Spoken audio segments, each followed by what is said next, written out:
വീരപ്പനെ എതിർത്താൽ എന്ത് സംഭവിക്കുമെന്ന് ഈ നാടറിയട്ടെ.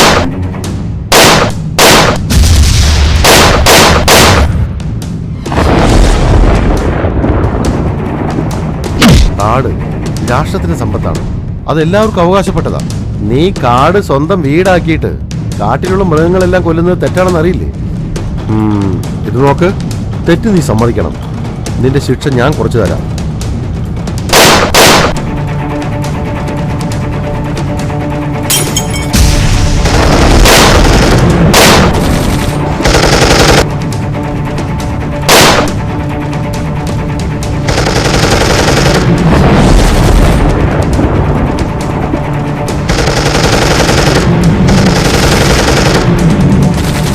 കോയമ്പത്തൂർ ബോംബ് സ്ഫോടനം നടന്നില്ലേ? അത് ചെയ്ത മലയാളി അക്യൂസ്റ്റുമായി ഇയാൾക്ക് നല്ല ബന്ധമുണ്ട്.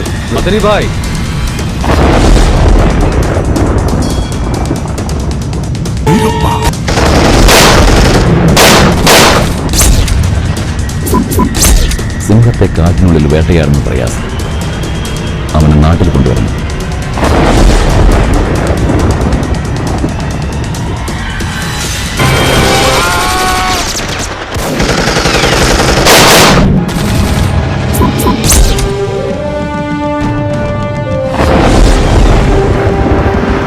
കർണാടകത്തിന്റെ കണ്ണിലുണ്ണിയായ ഡോക്ടർ രാജ്കുമാറിന് ചന്ദനക്കള്ളൻ വീരപ്പൻ എനിക്കിപ്പോ 72 വയസ്സായി.